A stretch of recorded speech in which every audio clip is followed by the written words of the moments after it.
another episode of RV Business on the Road. Today I am sitting here with Matt Veurink. Matt, thank you so much for having me today and sitting down to chat.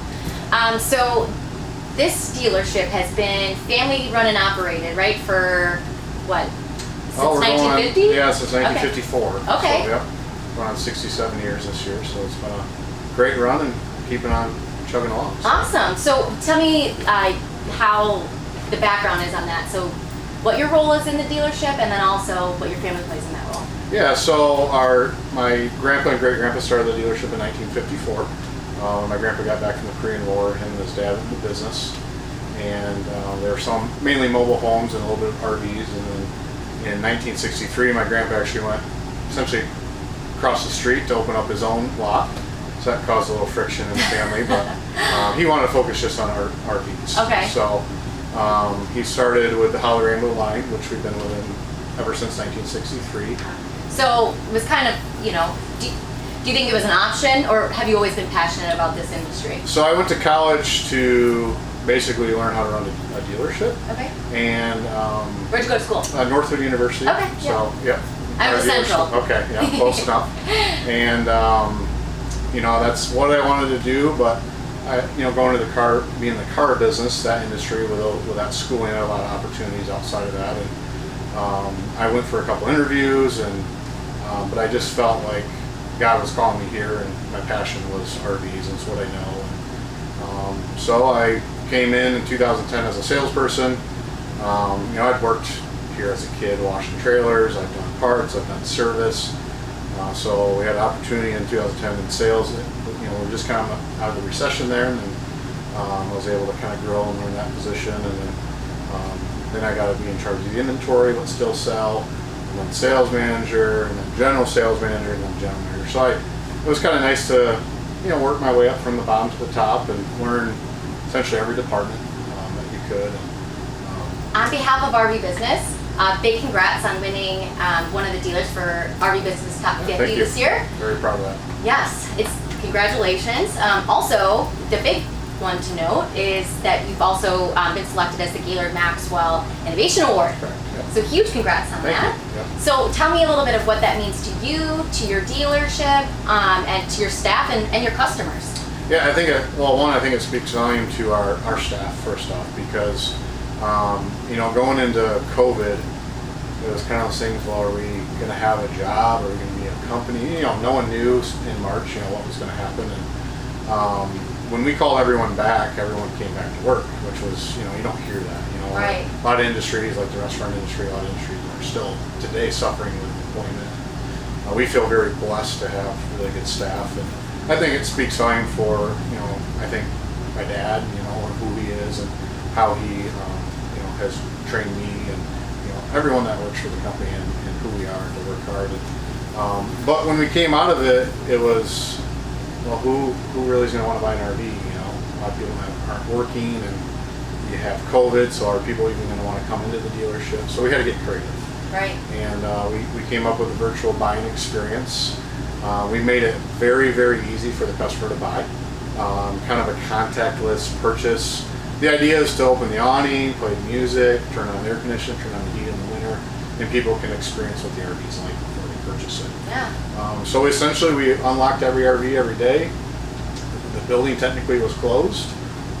People got to go through them. They would text for a video. We'd send them the video. We could do all the paperwork virtually, essentially.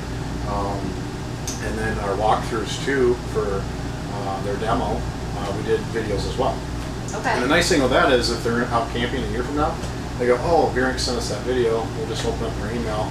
Now we know how to turn on the water heater, instead of having to call us on a Saturday and not trying to figure it out. I will tell you a million times too, and like looking it up on YouTube, I know from experience that there's something that goes wrong, and you had that one training, and you just drove your RV for the first time. You're like, I have no idea. So you're searching through YouTube videos, and all of them are different. So that's really helpful. I want to dive in a little bit on the Innovation Award. Yeah. If there's a better way to help the customer, I want to know about it, and I'm sure someone would love to hear from me on how we can help them and grow that. So to me, this industry is so important for the consumer. We have to make it easy for them to buy, and then we have to provide them with a product that they can enjoy and they can have a good experience with it. So there's more than just selling a product too. It goes in beyond that. So, and I know you've experienced a little bit of that. There's the part shortages right now. And Right. how do we help the customer? And it's been challenging, but I think if you have a good team of people and if you can communicate with the customer correctly, they'll understand, and then they just got to get creative and find ways to get them back on the road. Because in Michigan, the season's short. We get 4 or 5 months of really good camping, good weather, and if their RV breaks down in June, it's very disappointing when they hear that parts are back ordered. So Right. we just have to find a way to help them. So I think I'll transition into that as well, because I think to point out the service part of it, right? It's not just about the sales. Right. You have to make sure that they're taken care of from point A to point B. Yeah. I've experienced that too right now with the shortage, and I think I've been hearing all across the board of people that really are having a hard time with service Yep. work, right? Yep. So what do you think needs to be done in the industry in terms of working together to collaborate to share on these resources that are so short? Well, again, we just have to have the customer in mind. So, from a dealer level, I'm a customer of the manufacturer, right? But ultimately, the manufacturer and the dealership, we have one customer in mind, and it's the end consumer. So we just have to, the manufacturer level has to work hard, and the dealer level has to work hard, and we have to work on communication. When we hear that we don't have a timeline of the parts, well, that's easy for maybe them to tell the dealer that, but it's very hard to tell the consumer that. Yeah. And we get it. We understand there's issues, but we just all have to find a way to work together and figure it out. As long as the manufacturers can, keep producing a quality product, but then be able to stand behind it, that's important too. So, like I mentioned, communication, that's in our company. I mean, I have people that come to my office every day, communicating to me what's going on, and it's important for me to communicate that back to the whole team or into that customer. Yesterday I had 2 customers come up to me and thank me for great service, and they've said that they've been dealing with some other, not necessarily RV dealers, but different industries, and the service wasn't as great. And that bugs me because it's the mindset we're getting into. The service has kind of become the thing of the past, and we can't let that. It's really got to be the thing of the future, right? So that actually is a good transition that you expanded actually on your online shopping site for hard to find RV parts, Yes. right? So what does that look like? Talk me through that a little bit. It's kind of a little secret sauce I feel like we have. So kind of back during the recession, 2008, 2009, we lost a lot of manufacturers through bankruptcy and selling and consolidation. So my dad saw an opportunity there to essentially open an online parts store. And we're talking 2008, 2009, when online, yes, was a presence, but it's not like the presence it's supposed to be. So we felt like we kind of were a leader in that. And essentially our goal is to help that customer that's not in Grand Rapids, help that customer all around the country find those hard to find RV parts. So we specialize in different manufacturers. What are those specialties? As far as manufacturers, the big one would be the Rev umbrella. So we got Fleetwood, Monaco, Hallgrimber, American Coach. You have Renegade, Midwest Fans, falls under that umbrella. We also work with Tiffin Motorhomes. We have access to Forest River products, and then we're still working on more, trying to get more. It's the call volume that comes in there. Unfortunately, it's our biggest complaint department because a lot of people we try to get back to, but the volume is so high that sometimes we just can't get back to everyone every single day. But it's just been it's a really nice, I think, business for us, and allows us to hire. We have about 4 people in that department. I think it's going to continue to grow. But without that department, I wouldn't have those 4 employees, so it's nice to have an income for 4 people in this area. And, it allows us for different opportunities as well. And, our online presence is huge for them. So. Yeah. Have you seen a big growth during this time period over the last, year? 100%. Yeah. So I saw something was like 1,200 transactions in a month. When was that month that took place? That was, we did a little bit this year, kind of probably around that April, May timeframe. Yeah. So we sell a lot of parts to other RV dealers as well. So as their business gets growing, in the summer months, we have to help them because they might not have access to a certain manufacturer, which we may, Right. and we can source that part for them. help get their customer back on the road. That's great, because again, goal is to help the customer, right? But it's a kind of upstairs in our dealership, and I go up there trying to talk to any of the gals that work there. I can't talk to them because the phone is just constantly ringing. And, some stuff we just can't get. We'll get calls for 1990, and sometimes we can find it, sometimes we can't, but we just try. So another point that was noted in the Innovation Award was your active internship program. Can you tell us a little bit about this program and what that looks like? Yeah, it's we have a local school down the road that they kind of work with some kids that are a little behind, kind of troubled kids, and, but their goal is to help them find a career path. Yep. So they're high school age kids, usually 16 to 18 years old, typically is what we see, and we let them come into the dealership. They only work from like 11 to 1, so just a couple hour period. They get dropped off by the school bus, get picked up by the school bus, but we allow them to kind of work in a department.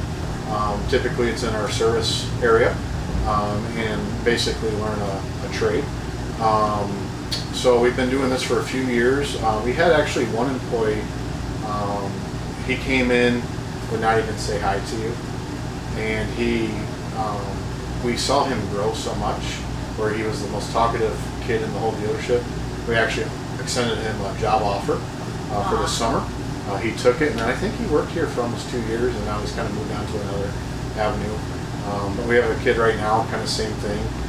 He came in very talkative, but he goes around, shakes everyone's hand, and it's just kind of cool to see maybe a kid that probably would not get off the right foot without some type of program like this, and just trying to help make a difference for them. And hopefully they can stay on the straight and narrow, and we can give them the right path for that, the right tools, and who knows, maybe offer them a job sometimes. That's excellent. I love it.